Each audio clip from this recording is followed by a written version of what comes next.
चले हैं मथुरा को भगवान देख के मैया वही हैरान।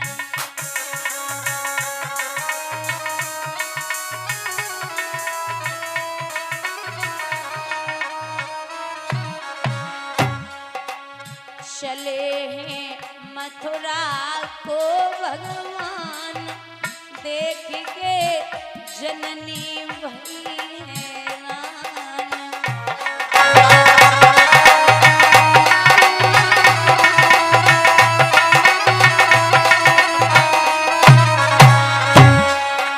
कान्हा जसोदा रोए के पास में आई बोली श्याम की पकड़ी कलाई।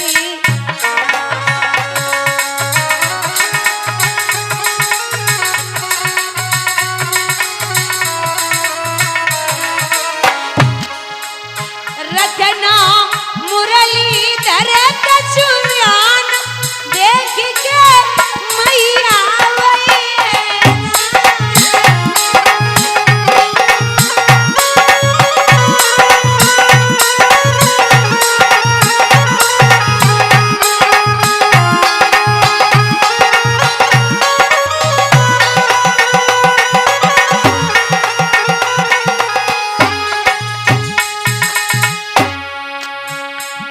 तुम लौट के जल्दी आना बूढ़ी मैया को भूल न जाना।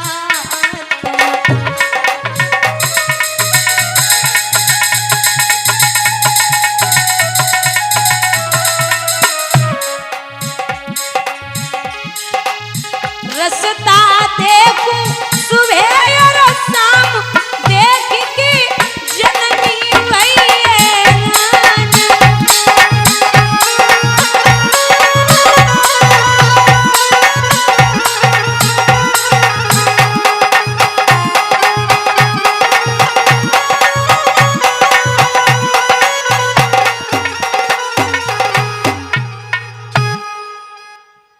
कृष्ण चले।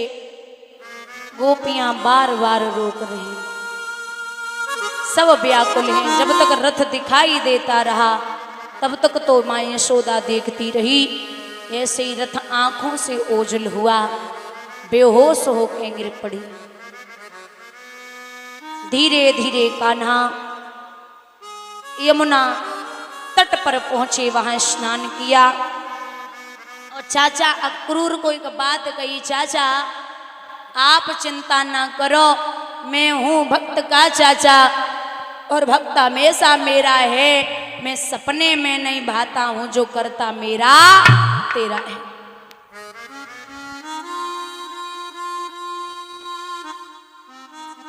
स्नान करके आगे बढ़े। बढ़ते जा रहे हैं तो क्या देखते हैं, चलते चलते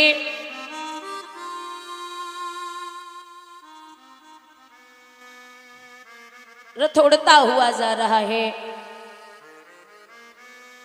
महाराज जब मथुरा नगरिया की निकटता है तो वहां क्या देखा, एक कंस का धोबी आ रहा है।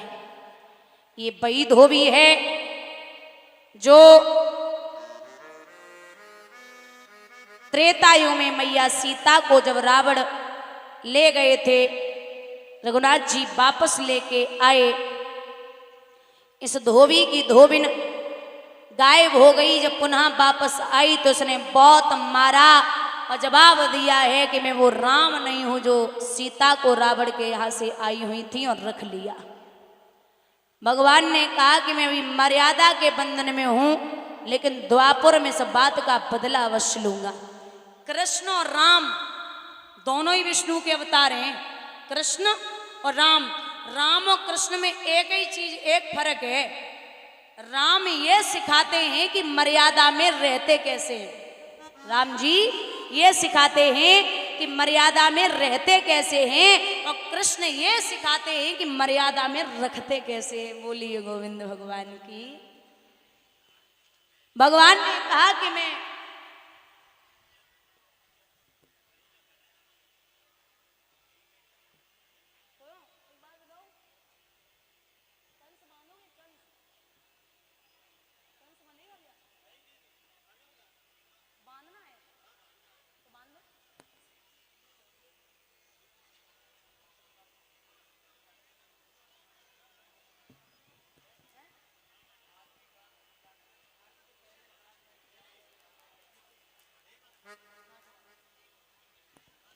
हेलो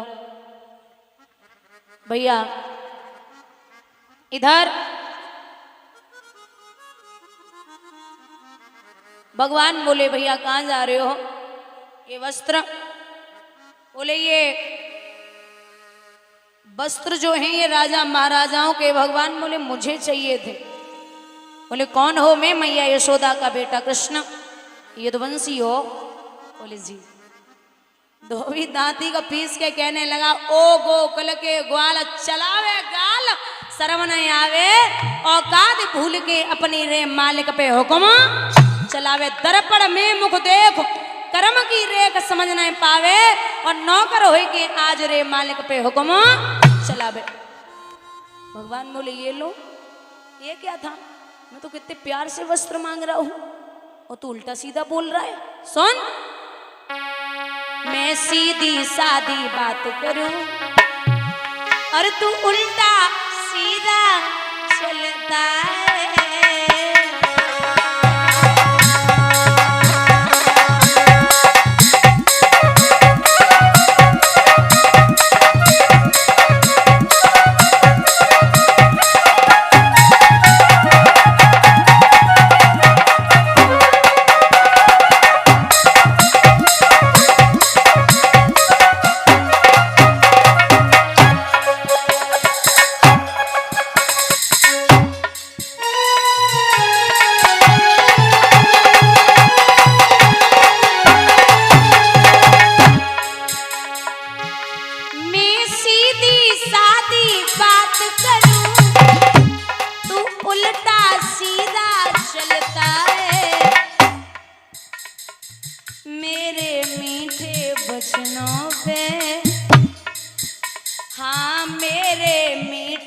बचनों पे नालायक जहर उगलता है।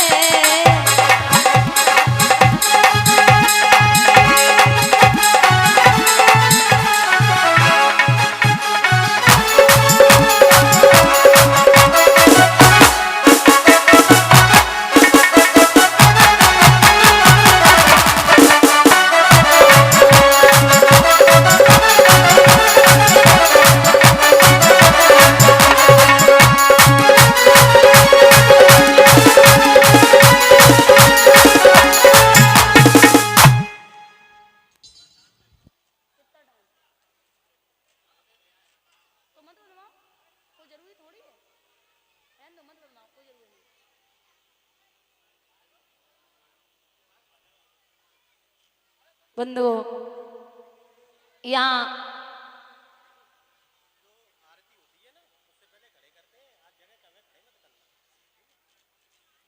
इधर भगवान ने 2 अंगुल से तमाचो मारो, धोबी बेहोश हुआ। थोड़ी देर के बाद खत्म हो गया। भगवान ने वस्त्र उठाए, आगे बढ़े। एक सुनामा नाम के समुद्र के रूप में बह रहे हैं, ऐसा विद्वानों का मत है। तीसरी है भूदेवी। ये जो पृथ्वी है ये भगवान की पत्नी है। हम लोग जब सुबह उठते हैं तो सबसे पहले माँ को चरण वंदन करते हैं। ये भगवान की पत्नी है तीसरी। एक दिन भगवान ब्रजा के साथ बैठे विहार कर रहे थे, तो दामा ने जाकर के कहा राधा से कि तू यहाँ लेटी है, तेरे कृष्ण विरजा के साथ बैठे। तो राधा क्रोध में गई,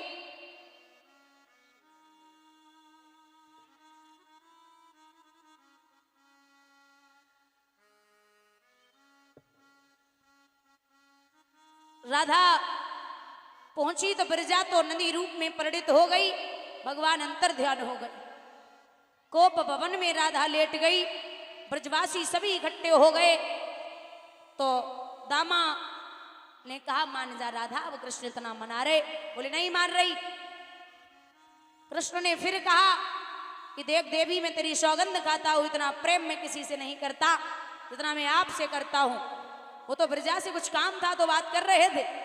राधा नाय मानी। दामा पास में खड़ा था, उसने श्राप दिया कि हे राधा, ब्रजवासी भी ताना दे रहे कृष्ण को, मैं श्राप देता हूं कि तेरा और भगवान का एक दिन के लिए तू नहीं मान रही, जा 100 वर्षों तक तेरा और भगवान का भेंटा नहीं होगा। अब राधा बेहोश होने लगी तो कृष्ण ने जवाब दिया कि जो एक पल मेरे बिना नहीं रह सकती वो 100 वर्ष कैसे काटेगी।